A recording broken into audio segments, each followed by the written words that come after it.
Alright guys, so somehow Bungie decided to nerf us, but in reality they didn't really nerf us. They just made sure we didn't entirely break the game because solar right now is so damn spicy. Now this build is going to be for Titans, and it is certainly a starter build for everyone to use. When I say starter, I don't mean the starter pack that you can buy for $15. Yeah, Bungie, what are we doing? But that's a different topic, not related to this video. I didn't mean to connect it to the pack, but saying starter build, starter pack, it triggered me a little bit. So in this video, we're going to be focusing on the Titan class, and everything we're using is easily obtainable to all the players. The only thing that's really going to be required is obviously you have Season of the Wish, you know, the pass, the access to it, and obviously the Lightful expansion because we are using the hand cannon you get from the Vel containment. So with that being said, let's jump into why solar is so damn spicy, and it's thanks to 2 artifact perks. I don't even have the artifact maxed out, and this can get even crazier when you do, but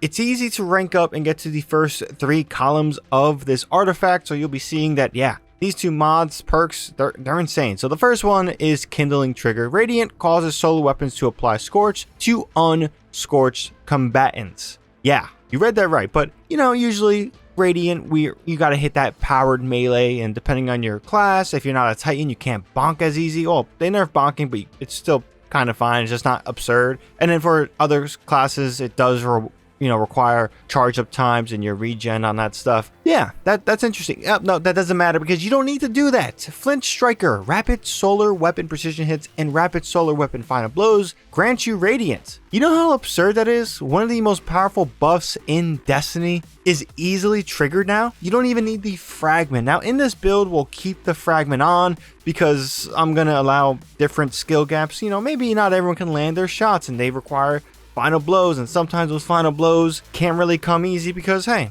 some people just have a little bit bad aim. That's okay. We're going to keep that fragment on, but as you can see, Flint Striker is going to give you the opportunity to not have that equipped. And funny part about that, guys, is that's not solar based. Like, you can trigger being radiant as long as you're using a solar weapon on any subclass. That is incredible, and this perk alone makes solar weapons kind of end all be all, which is kind of disappointing because the new weapons and reprisal weapons aren't really solar. At least, you know, the new seasonal weapons for Season of the Wish aren't really solar. So Bungie, what are we doing there?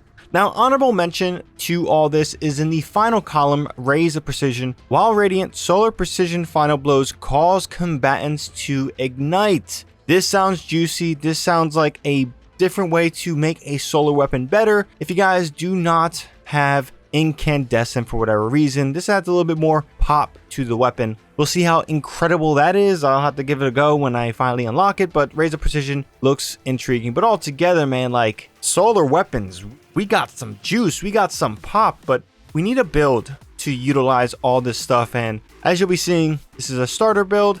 This isn't going to be endgame tested. You can definitely take this in some dungeons and raids. I definitely gave it a go by myself in Grasp of Avarice, just testing this out a little bit, and it worked out pretty damn incredible. So let's jump into the game and showcase what I am using. So here we are in the game itself, and I honestly, I know some people give me harsh comments in the comments like, oh, your drip sucks. I think I look pretty damn dope, but that's besides the point. Let's talk about the build. So as I mentioned, this is a starter build. Everything you get here is very easily accessible. Don't mind the kinetic slot. I'm using this fusion rifle at Strand. It's from this season. Haven't got the best roll yet, but this is kind of the flex, you could say, slots. Now, for the energy slot, I recommend a solar hand cannon. I am loving hand cannons, and I think one of the easily accessible hand cannons right now is this one from the Vel containment. I will not say the first part, but this integration hand cannon is pretty much something you get when you complete the Vel containment. When it was first introduced, I think in Season of the Deep, it's pretty much free. Not free because you gotta own Lightfall, but yeah, if you have Lightfall, you do it. It's in the bottom left of Neonuma. If you guys for some reason have never done this, this weapon rolls with incandescent and stats for all, as well as keep away and Eye of the Storm. This is a 140. It has Harmonic Renaissance, which is great if you're using Root of Nightmare weapons. And if you're not, and you guys want this great origin trait, Nanotech Tracer Rockets, you got that right here with it. It is incredible. It's a 140. Hand cannons right now are one of my favorite archetypes to use in PvE since the buff. Incandescent, yeah, that is awesome, especially with the artifact perks we are rocking. And stats for all is just great, especially hitting 3 separate targets. You're doing so much, it's very easy to proc. And for our primary weapon, we got Dragon's Breath. This is a rocket that, honestly, I am liking a lot. You can pair this with Galahorn. That's something I was noticing when someone used Galahorn on my team. This is something that certainly will be tested. And let's see where it falls in the end game. But for starters, you get this with Season the Wish. This is a great rocket launcher for all the activities so far. We'll see how it is with boss DPS in end game and raids and dungeons. But when it comes to regular content, this shit's incredible. But that's all fun and dandy. Let's mention Armamentarium. This is the exotic of choice we are using. We're getting an additional grenade because I'm building around grenades, applying Scorch, you know, throwing grenades, locking it down. That's perfectly fine. There is some other exotics out there. Precious Scar's got a nice buff that really is great with this build. And then you could use Path of Burning Steps maybe. But I haven't really tested the exotics with this solar build. I just went comfort with Armamentarium, and then I'm going to give Precious Scars a little bit more testing. But right now, Armamentarium, pretty damn good. So, with our subclass, most important part, aspects, Soul Invictus and Roaring Flames. Yeah, they nerfed Soul Invictus, but it's still pretty damn good. So Solar Ability, Final Blows, Hammer of Soul impacts, and defeating Scorched targets, which we're doing practically all the time with our artifact perks, create Sunspots. Sunspots apply Scorch and deal damage to targets inside. Entering a Sunspot applies Restoration. So this is great for survivability, and with the amount of Scorch we are doing with our just artifact perks being Radiant, yeah, you're generating a shit ton of Sunspots. It's incredible. Now, Roaring Flames is kind of a little bit of a very powerful perk that did get nerfed, but hey, Final Blows with Solar Abilities and Ignitions increase the damage of your Solar Abilities, stacks 3 times. So if you guys are still using your hammer, you're bonking around, you guys can't do it spammingly, but at the same time, it's still really good. It's a subtle nerf. I don't think it's drastic. It's not absurd like it was before, but hey, pick it up. You gotta wait 1.7 seconds. That's not that bad of a wait in my opinion. So yeah, now the grenade of choice, Solar Grenade. This is something I really only use for Warlocks, but I wanted to give it a go with our Titan build because we're applying Scorch. So a grenade that creates a flare of solar light that continuously damages and scorches targets trapped inside. This is an awesome grenade. Now, it is enhanced with the Warlock subclass, but hey, I'm giving this a go. I know if you use Ashen Wake and you use fusions, you can get some fun stuff there, but I want to check out Solar Grenade. Pretty damn fun. It's going with all the scorching that we are doing, and it is going to be a crap ton of scorching. And when it comes to fragments, for the most part, we have Ember of Imperium, Solo Weapon, or Ability Final Blows extend the duration of Restoration and Radiant effects applied to you. So you guys will be having your Radiant and Restoration effects, which we're going to be getting a lot of due to the aspects and to the perks in the artifact. This is awesome,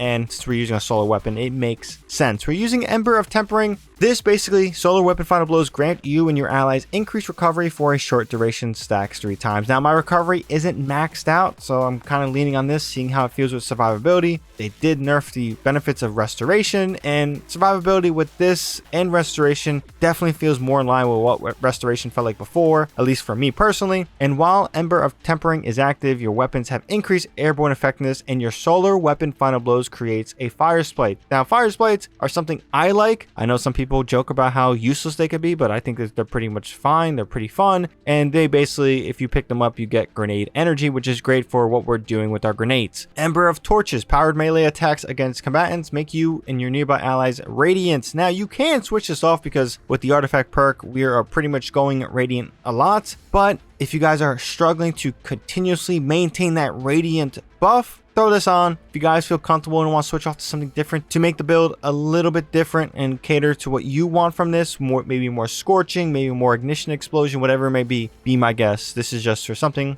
to kind of give you an option if you guys struggle to maintain that radiant buff. And then we're using Ember of Solace. Radiant and Restoration effects applied to you have increased duration. This is pretty damn good. Now, for the mods, we're using Siphon mods. We're using the Strand Solar Siphon, and then we're using Hands-On because we have our Throwing Hammer. Underneath that, for our Gauntlets, we have Solar Loader just because. And since my Discipline isn't all the way up, we're using Font of Focus.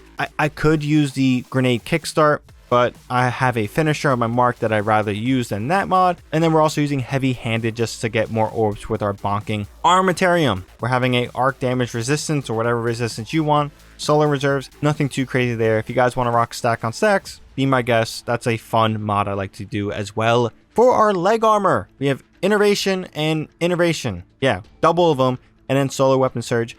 we're going Radiant, and I'm pretty sure Surges don't really stack with Radiant. I could be wrong, but I remember seeing that somewhere. So we just have that as backup. If you guys want to take off the Surge and put something else, be my guest. I just have that intrinsically. I probably should switch off to something else, but it is what it is. And then for our mark, we have 2 time dilations and explosive finisher. So we pretty much get our grenade energy by consuming our armor charges with the finishers. I prefer this a little bit more because I don't know. I just like doing finishers to control rather than just throwing a grenade and it automatically uses my charges. Something weird about me, whatever.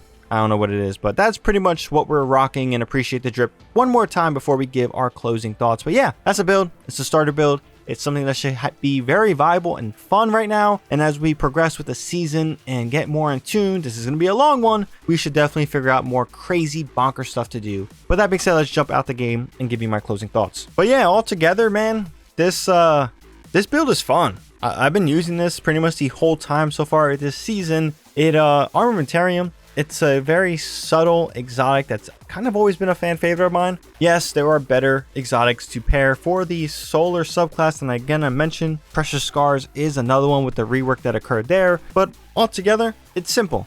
It's fun. Throwing more grenades is always great, especially when you just think of Shacks telling you to throw more grenades that we're not throwing enough. So every now and then I look at my Shack statue and say, hey, I need to throw more grenades. And that's what I'm doing here. But altogether, I'm curious to hear you guys' thoughts on this build. Is it fun? Is it not fun? Leave your thoughts down below. I know it's not endgame proven. It's not like something extravagant. It's not giving you 100 million damage that you could do with Paragon Greaves and shoulder charges. Did I say Paragram? I don't even know how to say that exotic anymore. I think I said it right. But yeah, it's not nothing wild like that. But hey, for you guys who are just looking to clear some ads, get a lot of orbs, and control the field in PvE and most activities, this is a fun build for you guys. But again, leave your thoughts down below. If you guys also enjoyed this video and found this video informative, be sure to drop this video a like. Helps out the video a ton. And for more content from me, whether it's Destiny 2, Call of Duty, or Rainbow Six Siege, definitely be sure to hit that subscribe button and that bell to be notified for when I do drop more videos. But yeah, until then, hope you guys have a good one. ShadowNinja here, and I'm out.